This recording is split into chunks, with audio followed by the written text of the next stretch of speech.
Nah, maka yang membedakan kita dengan cerita yang lain, kalau cerita yang lain itu ya cerita dibawa, kemudian ke panggung, kemudian ada kembangan-kembangan sana-sini biasanya untuk variasi. Tapi dasarnya kita itu kan yang kita ubah bukan hanya variasinya, pakemnya kita ubah. Nah, waktu Gatot Kaca stres aja, Bu, aku nanti bikin Gatot Kaca stres ke ibu saya. Loh, Gatot Kaca itu mana pernah stres? Di komunitas provokasi dia stres. Jadi kita bikin stres. Nah, maka konsepnya adalah sebuah cerita carrier, dan ini apa belum tahu, yang memasukkan bagaimana caranya memasukkan tokoh-tokoh cerita Nusantara, legenda Nusantara dan United. Balik lagi ke sono. Apakah nanti ngangkat tentang Toba, Malin Kundang, Pitung, Sangkuriang, kemudian Bawang Merah Bawang Putih, kemudian Kuyang nggak ada kekuyang. Karena legenda itu apa? Setannya hantu. ada nanti Ratu Pantai Selatan, kemudian Timun Mas, kemudian Andi Lumut, kemudian Joko Tingkir, Joko Tarub, Bali itu Kebo Iwo, apa? Bali. Boyo, ada satu Selat lagi tuh yang Bali. nenek sihir itu. Oh itu calon Calon arang, arang, pokoknya calon kalau itu arang. inget-inget baik aja. Salonara. Kemudian dari Makassar itu ya cuma La Galigo. Kita ambil, dia bisa jadi cameo saja. Iya. Untuk menyampaikan Kalau biar nggak panjang kebijakan. jadi laga, nggak usah pakai ligo. Kemudian dari Kalimantan itu sebenarnya mirip wanita menangis itu. Ya. Batu menangis. Ada Sulawesi, nenek Pakande. Ya. Nah, maka yang bikin panjang di awal itu, riset kita itu adalah bahwa setiap cerita itu bukan hanya, Ya, yang masih jadi bersih ya. pikiran dari penonton itu bukan hanya, kalau ini udah ada ini ya cerita ya. Aku pindah nih ya. Gak usah juga nggak apa-apa. Enggak. Ini kalau sebuah cerita, Spidolus mentek. cerita itu kan pasti ada substansinya, ada frame-nya, ada pesannya. Nah, pesan itu cerita itu kita di frame dulu. Bagaimana misalnya Malin Kundang, bagaimana kedatangan ibunya menyebabkan dia menjadi malu. Bagaimana perilaku anaknya yang begitu menyebabkan menjadi marah ibunya dan kemudian mengutuk jadi batu. Wah, udah membeli semua ini. Yang merah? Ini namanya kalau di neurosematika proses deframing gitu. Jadi cerita itu memang apa adanya, tetapi kemudian kita tidak hanya berhenti di situ, kita masuk untuk mengulik suasana kebatinan mereka. Dia begitu tuh karena ada apa sih? Ada cause dan intention apa? Ada penyebab apa di masa lalu kenapa sih? Udah dengar kan berarti ya waktu itu ya? Tinggal Mbak Dina yang belum ya? Yang kemarin itu. Misalnya Malin Kundang. Kita meriset kenapa masuk kok Malin Kundang dan ibunya itu perilakunya seperti itu. Nah, bisa jadi si ibunya sebagai orang yang waktu sebelum Malin Kundang minta pergi, dia kehilangan suaminya. Tapi kehilangan itu bukan sekedar kehilangan kan. Suaminya berlayar dan tidak kembali lagi. Nah, kalau Fitri misalnya jadi janda, jelas meninggal suaminya. Janda kembang. Iya, karena tandanya kembang. Dapat identitas. Oh, dia sedangnya mengidentitaskan diri, bukan celana itu. Tapi ibunya Malin Kundang itu kan penderitanya lebih besar karena dia nggak tahu ini suamiku masih hidup atau sudah mati. Nah, dari situ ditambah dengan permintaan si Malin Kundang yang masih SMP lah kira-kira, melihat saudagar kok kaya segala macam, pengen pergi merantau. Nah, ibunya yang ketika itu masih punya luka yang keras gitu, nggak mau kehilangan dua kali kan. Tapi karena konflik batin antara apa yang terjadi pada psikologis dirinya dengan si anak, mencintai anak pengennya begitu, akhirnya diizinkan. Nah, bertahun-tahun nggak ada kabar, begitu ada kabar ada seorang dan itu adalah diduga anaknya datang, wah kerinduannya kan sangat membuncah.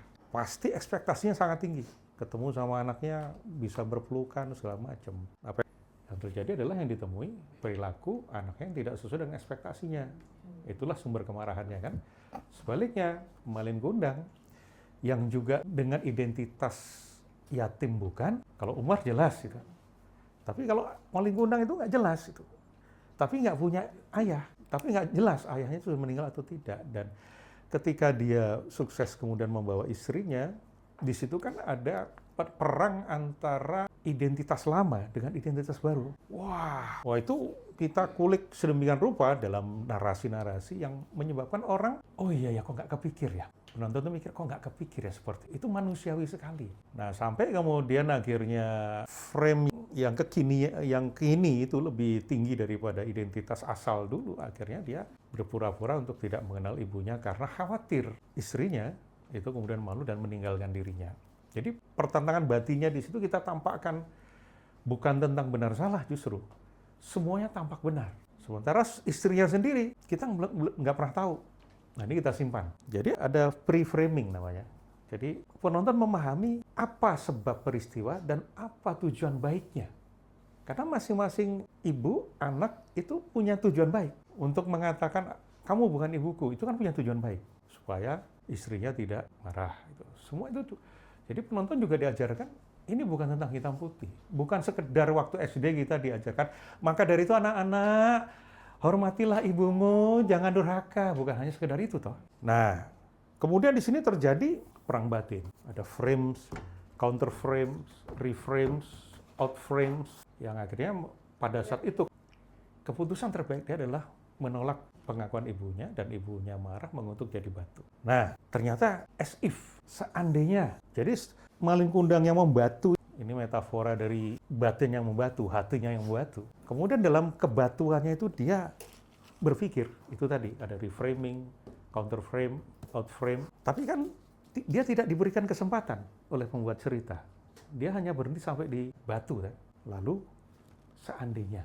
Nah, tugas kita komunitas provokasi adalah memberikan kesempatan sekali lagi kepada tokoh-tokoh ini. Bukan keren. Pakamnya kita tambah. Seandainya Anda diberikan satu adegan lagi, satu episode lagi, dan sudah terjadi transformasi di sini, maka apa yang berbeda sekarang? Boleh jadi kemudian ceritanya misalnya, Malin Kundang yang minta maaf kepada ibunya dengan gejolak juga sama, gejolak tertentu, frame tertentu, memberikan maaf, dan ternyata istrinya justru malah bangga kepada Malin Kundang karena dia jujur, dia betul-betul mendengarkan hati nuraninya. Dan akhirnya mereka mendirikan sekolah apalah gitu. Ya kita buat aja skenario-nya. Sekolah apa? Merah putih. Ya sekolah Jangan ganti sekolah rakyat kan. Atau jualan apa gitu kan. Bukan Indomaret. Bukan masakan Padang pagi malam. Indomaret kita beli di Padang. Nah, untuk setiap tokoh begitu juga. Sangkuriang, kemudian Prambanan itu, Jonggrang, Roro Jonggrang, yang mungkin si Bandung Bondowoso sama siapa? Jonggrang, Si cowoknya itu, cowoknya Bandung. Bondowoso yang itu. Roro Jonggrang cowoknya Bandung Bondowoso. Kalau Sangkuriang itu Sangkuriang sama Bandung Bondowoso kan sama-sama kita ini ternyata korban dari prank wanita kita ini kan, itu bisa aja nanti dilapnya di sana. Ya, Dayang Sumbi itu kan ibunya. Tapi ceweknya ya Dayang Sumbi itu. Oh iya, Dayang Sumbi benar. Betul. Nggak apa-apa. Orang kalau lagi patah hati memang begitu. Betul ya, mengalami ya. Nah, bukan hanya sekedar bahwa misalnya Roro Jonggrang itu menipu, tapi pre-framing-nya apa? Pre-frame-nya apa?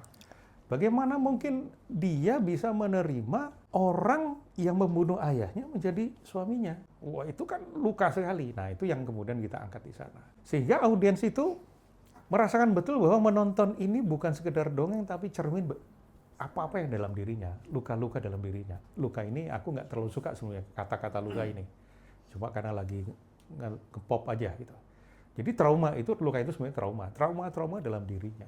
Yang itu kita angkat, transform, dan kalau satu episode lagi diberikan kepada mereka, apa ujungnya? Boleh jadi tetap nggak menikah, cuma tidak jadi batu lagi.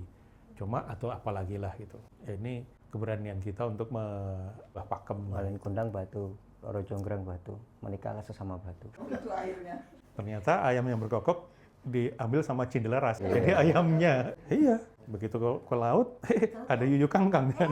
Nah, jadi gimana cara menyatukan atau memilah, kemudian mengintegrasikan. Dan secara utuh nanti akan menjadi, ini peristiwa apa, ini pesan apa. Caep.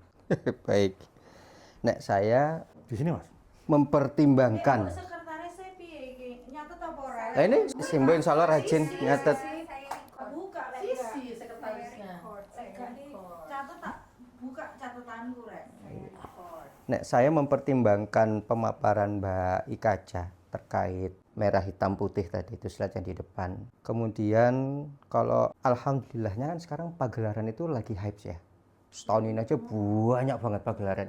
Dan orang-orang itu lebih concern, nek saya lihat sih, mereka lebih seneng hadir datang ke pagelaran mungkin sebagai wujud healingnya mereka. Healing kekinian itu kayaknya nonton pagelaran. Nonton sajian-sajian hajatan-hajatan kebudayaan. Nek yang saya perhatikan sekarang. Makanya beberapa kelas motivasi atau segala macam itu kan ya selain pricey, kalau pagelaran 350.000 aja misalnya udah bisa nonton. Dan mempertimbangkan kalau sampai nanti setahun ke depan hype-nya pagelaran itu bahkan seperti apa, maka ini baru kepikiran tadi sebenarnya. Kalau kita ngomongin tentang menambah pakem, sebenarnya bukan tidak mengubah sih, memodifikasi tanpa merusak aslinya, karena intinya tadi memberikan nilai tambah, memberikan kesempatan. Nek saya berpikiran justru bagaimana kita kalau seandainya dalam konteks cerita itu justru menghadirkan, kita belajar memberikan kesempatan episode yang baru dari tokoh-tokoh yang kesannya hitam dari tiap-tiap legenda.